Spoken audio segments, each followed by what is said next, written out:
Everything's fine. Everything is wonderful.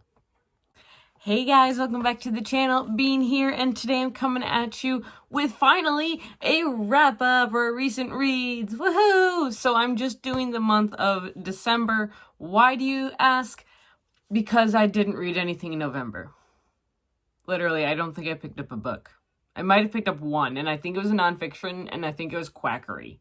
And the reason I read it was because it amused me.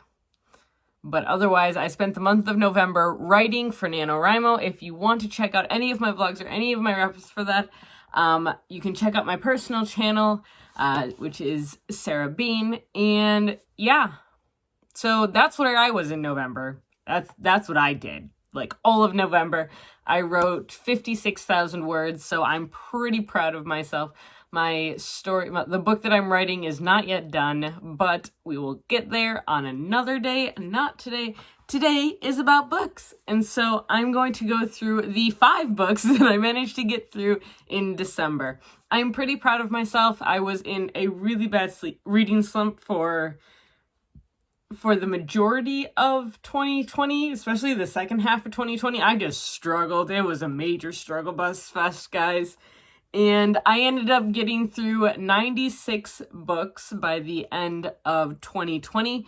And now moving into 2021, it is 6 days into 2021.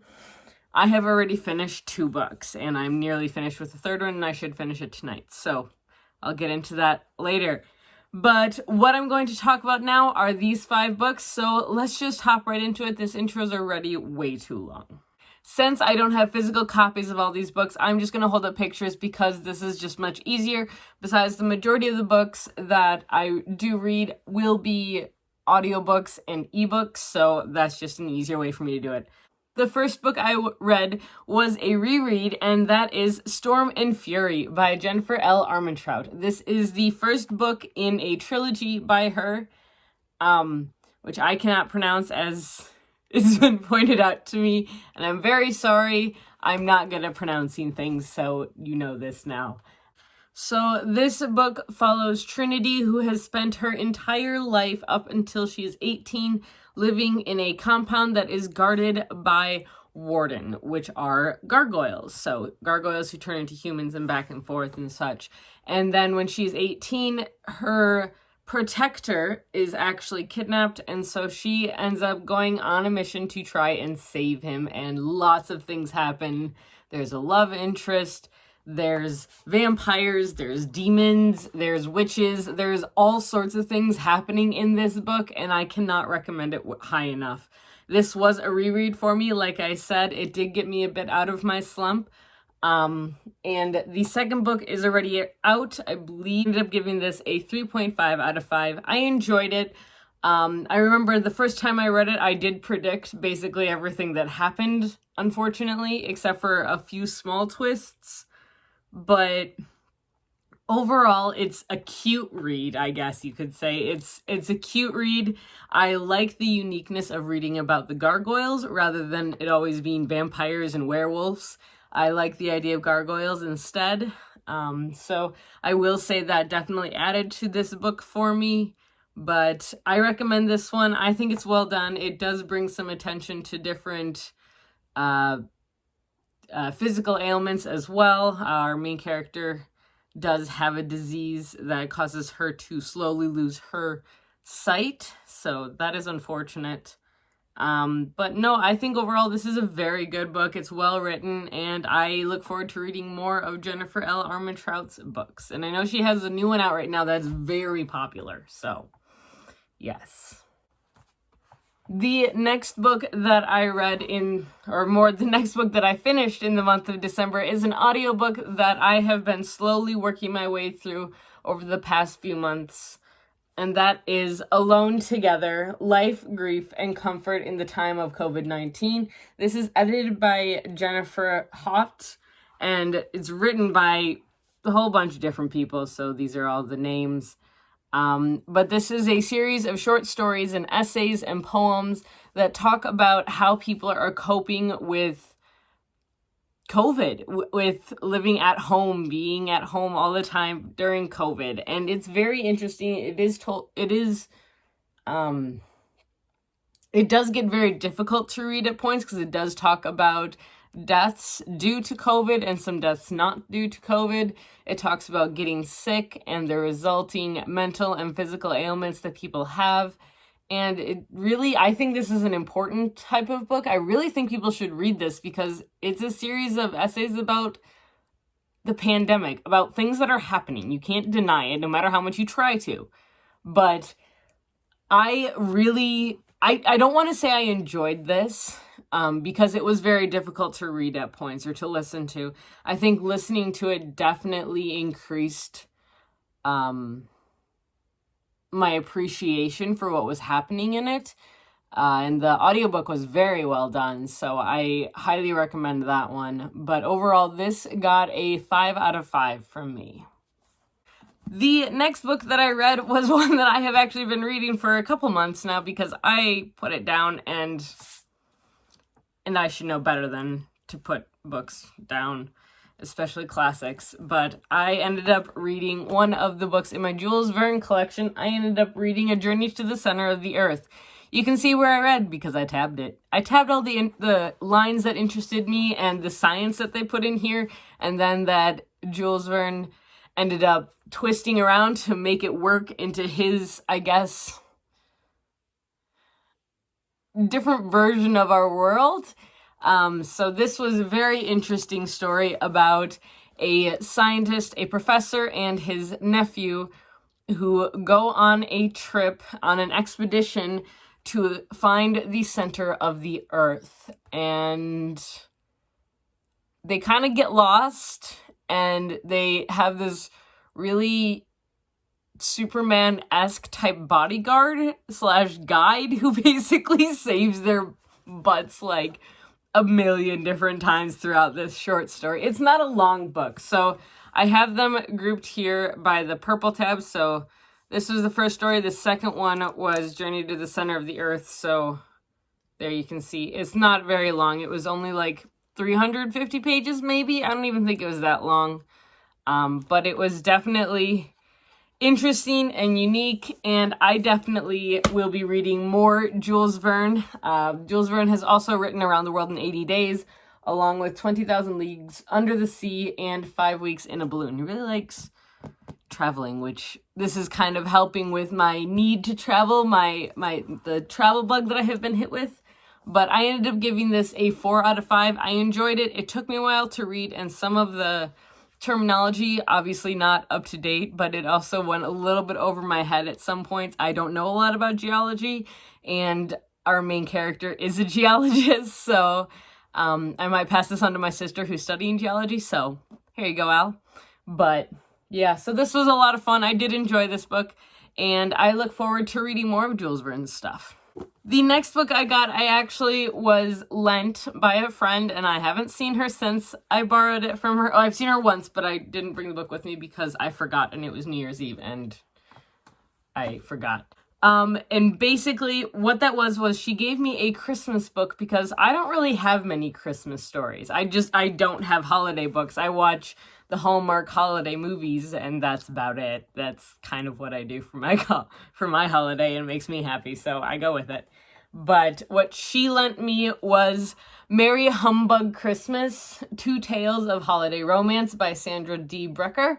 Now this is 2 stories, so this one book has 2 stories in it that follow 2 characters at the same time. So the first story follows our first main character, whose name is Jocelyn. Well, her original name is Merry Christmas, and so she got her name legally changed so that her name is no longer Merry Christmas, and now is Josh Snow. But she absolutely despises Christmas, mostly because her family puts such an emphasis on it, and I guess I can see where she's coming from, and she hates it because her birthday is also Christmas. And so every year, her and her best friend, Reese, the 2 of them go on a cruise or on some sort of girls' friend trip where they can actually go like against Christmas, basically like anti-Christmas. So, but this year, Reese is visiting with her new fiance's family for the first time for the holidays. And so Joss finds herself alone, and she signs up for a cruise called the Humbug Cruise, which was a cruise that is supposed to be for a bunch of people who really don't like Christmas and don't want to celebrate it. And so they go on a cruise that is entirely non-Christmas themed. But there aren't enough people on that cruise to make it go, so she gets switched over to a regular Christmas cruise, and she ends up having to deal with all of this, and she meets a guy, and there's a cutesy kind of romance, and she's a workaholic. It's just such an adorable story. I loved that first one. The second one follows Reese, who, if you remember, is Joss's friend that usually hangs out with her on their anti-non-Christmas. And Joss is meeting her fiance's extended family for the first time, and his family loves Christmas. They kind of remind me of how my grandmother was when I was growing up, where we all had like our Christmas pajamas. We had these things that we did every year. We'd do a sleigh ride. We didn't do sleigh rides, but sometimes we'd sing songs. And everyone would get together, and that was like a big thing every year. So that's what Reese is going through for the first time ever. She hasn't met his family, and basically everything that could go wrong goes wrong. So yeah, I loved the second one, but I did appreciate the first one a bit more than the second one. So I did end up giving this book a 4.5 out of 5. And I devoured it. I read each story in one sitting. Ugh, it was so cute. If you're looking for a cute holiday read, this is one that I highly recommend. So the last two books I read in December and in 2020 in general were Agatha Christie books, because I didn't forget that I'm reading them much. But I read book 28 and book 29 in the Hercule Poirot series. Book 28 was Taken at the Flood by Agatha Christie. This followed a family whose one of the patriarchs of the family was killed in the London Blitz bombing, or so they think, but they're not sure. All of a sudden, they think he might still be alive, but his widow is being taken advantage of by a bunch of different people, and her brother's trying to save her, and it's kind of a whole kind of cluster of family drama, and everyone wants the money that this young and suddenly very rich widow really wants. So it's interesting. I mean, I ended up giving it a 4 out of 5. It was well done. It was an interesting mystery for sure. Several people end up dying, and there ends up being 3 different causes for the 3 different deaths, and I found that to be very intriguing in the same story. So I think it was well done. Obviously, it's Agatha Christie. I don't think I have ever really had anything to complain about with her books. I don't think. But I'm enjoying them. I really am. And the last book that I read was Agatha Christie, The Underdog, and Other Stories, featuring Hercule Poirot. This was a series of, I think, 4 different short stories, all featuring Poirot solving these mysteries very quickly and just kind of having fun with it. So Poirot was just having a good time while he was solving these. But I gave this one a 3.5 out of 5 because some of the stories were just a bit too short for my liking, but that's all right. I still enjoyed them anyways. So that is my December wrap up. I hope you enjoyed it. But as of right now, it is a couple days into 2021. I have finished 2 books, and currently, how many pages in am I? And currently, I am almost 200 pages into Alice by Christina Henry. This is my current read, and one that I probably will be finishing either tonight or tomorrow because I'm nearly done with it. So I love this. This is super fascinating, super creepy. Basically, all of the trigger warnings you could ever want for violence Jeez, there's so much violence in this book. But yes, so that's what we're getting in. So that's what I'm getting into now. And that's what I got for you guys here today. So if you enjoyed this video, please give it a thumbs up and hit that subscribe button. We post videos every Tuesday, Thursday, and Sunday. And if you want to be reminded when we post these videos, hit the little bell icon down below. You can reach us via the comments down below, or you can talk to us on any of our social medias that you can find in the description. That's what we have for you guys here today. So until next time, stay safe, stay healthy, and keep reading. Bye! I'm not exactly sure what happened to that talking thing.